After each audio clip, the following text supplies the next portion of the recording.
G'day and welcome to a brand new fun episode, and an especially Australian one at that. Today, I would like to talk about a TV show that I reckon a lot of you guys are going to enjoy, especially in these trying times. Yeah, you read the title already. Today I'm talking about Bluey, and I've noticed that a lot of people have actually heard of it, but are put off from watching it because it's a show that's intended for kids. I'm here to tell you right now that there is absolutely no shame in watching Bluey, whether you're 5, 15, 50, or 500. And there are very good reasons for that too. So allow me to introduce you to it.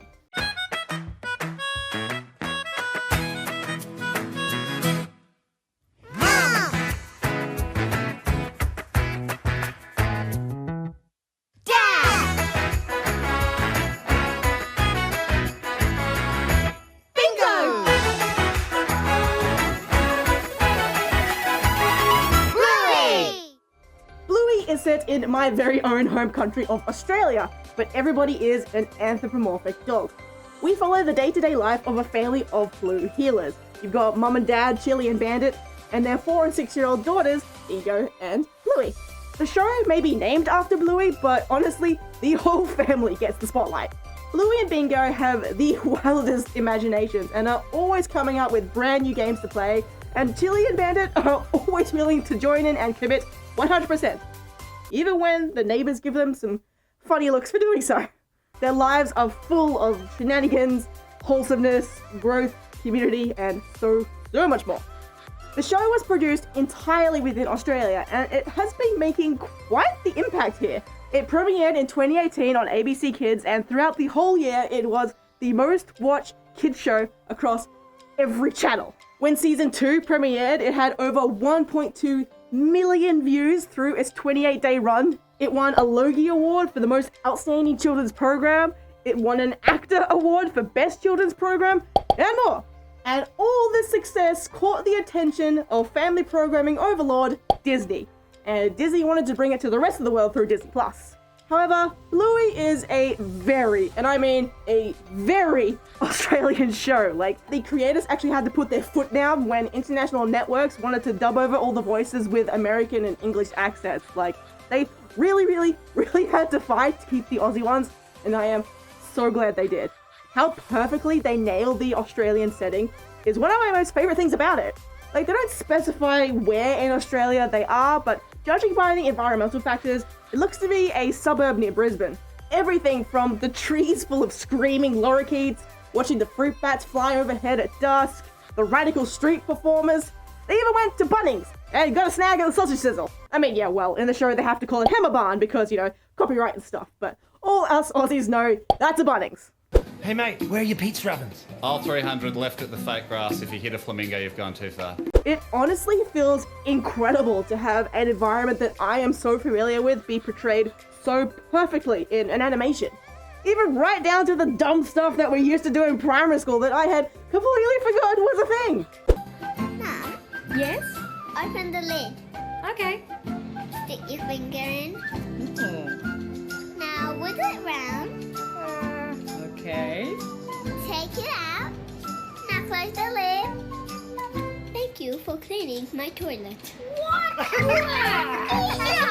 You should have seen me when I first saw that scene. Like, I had no idea that dumb prank, or whatever you could call it, that all us cheeky 6-year-old were doing in 2001 made it any further than my tiny little Tasmanian primary school.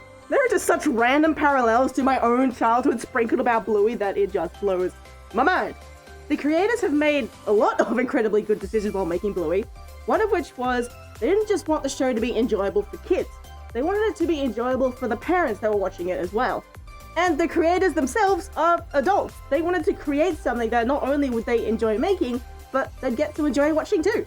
Which is why the parents, Bandit and Chili, are written incredibly well and really gives us adults watching something to relate to as well. Such as when Bingo starts asking Summer particularly difficult to answer questions. Dad, Yeah? how does the baby get in the lady's belly?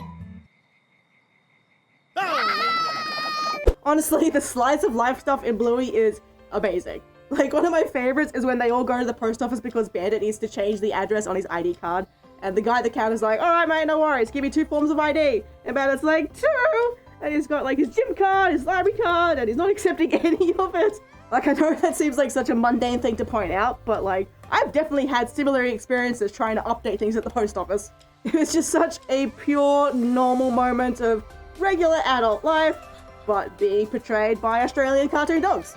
And the detail as well, like if you look at his ID, it's actually coloured and laid out exactly the way that a Queensland driver's license should be. Like, I appreciate that attention to detail so much. Like, to the point that I'll often pause the show just so I could really have a look at the scene and look at the background and notice all those little fine details that I'd otherwise miss. Was that Sans? Bluey isn't all fun and games though. The show actually does touch on some topics that kids might have a lot of trouble understanding when they encounter them in real life. In one episode, Bluey and Bandit find an injured budgie on the ground, so they scoop him up and put him in a little box, take him to the vet. After anxiously waiting for ages, the vet comes back out and unfortunately informs them that the budgie had died, which is tough for anyone, not just kids. So then we get to see how Bluey goes through trying to understand the concept of death and how it's not something you can get better from. One episode that has gotten an especially large amount of praise is episode 16 in season 2, where they introduce a character called Jack, and the whole episode is from his perspective. Right at the beginning of the episode, we learn that Jack isn't like the other kids in the show. Come on, Jack. Can you sit still, mate? Yes, Dad. Did you remember your hat? My hat. Where's my hat? Ooh, look, a goat. Jack, your hat? I forgot it. Jack. What are we going to do with you, mate? Jack's still not sitting still. Jack. Sorry, I forgot. Why can't you do your toes? I don't know.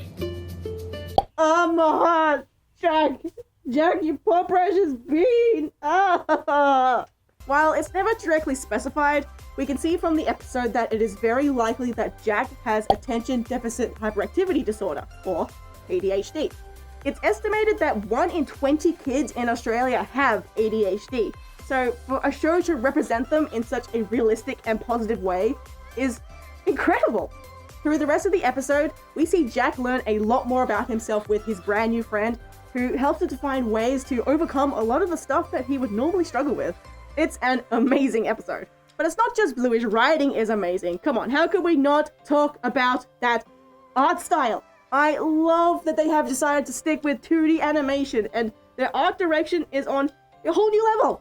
The character design is some of the most charming design that I have seen in a family show for a very long time. Like, I especially love how they've used simple shapes for the main four, so it's really easy for kids to draw them. Bluey's most recent episode, Sleepy Time, is, in my opinion, an animation masterpiece.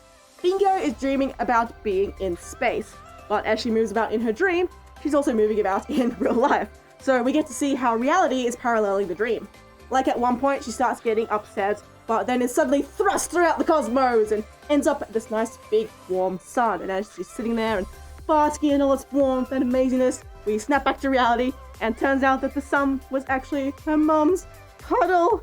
I just feel like my heart is gonna burst because it's full of rainbows. The whole episode is absolutely beautiful. Like, you could really tell that their art team had poured their hearts into this one.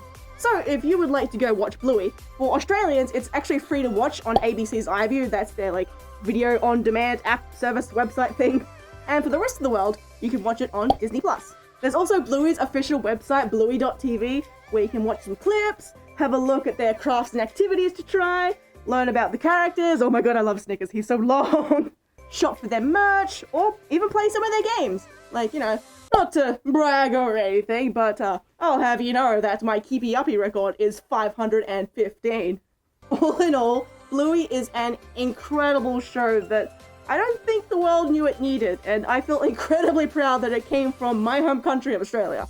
And especially given how stressful the world is right now with the ongoing pandemic thing, Bluey can really help to bring a little bit of light back into your life.